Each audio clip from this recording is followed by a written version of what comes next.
তো, রাতের অন্ধকারে এক নিঝুম গ্রাম, যেখানে বিদ্যুতের কোনো চিহ্ন নেই, কিন্তু হঠাৎ পাথরের স্পর্শে জ্বলে উঠল আলো। অবিশ্বাস্য শোনাচ্ছে, তাই না? কিন্তু ঠিক এমনই এক অসাধারণ কাজ করে দেখিয়েছেন নাইজেরিয়ার কিশোর তোলানি ডেঞ্জার। কোনো বৈজ্ঞানিক গবেষণাগারে নয়, বরং নিজের গ্রামের ঘরেই এই অনন্য আবিষ্কার করেছেন তিনি। তার নাম ওলাদেজি আয়োমিদে হলেও সবাই তাকে চেনে তোলানি ডেঞ্জার নামে।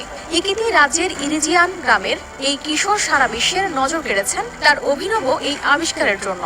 তার বয়স 16 বছর। এত অল্প বয়সে পাথর থেকে বিদ্যুৎ আবিষ্কার করা অনেককেই অবাক করে দেয়। কিন্তু কিভাবে এমন অসম্ভবকে সম্ভব করলেন? 2023 সালের শুরুতে তিনি পাথর থেকে বিদ্যুৎ তৈরির গবেষণা শুরু করেন। তারপর এক পর্যায়ে নিজের সৃজনশীলতায় এবং কিছু সাধারণ উপাদান দিয়ে তিনি এমন এক পদ্ধতি আবিষ্কার করেন। তোলানির বাড়ির ভিতরে একটি ব্যাটারি রয়েছে।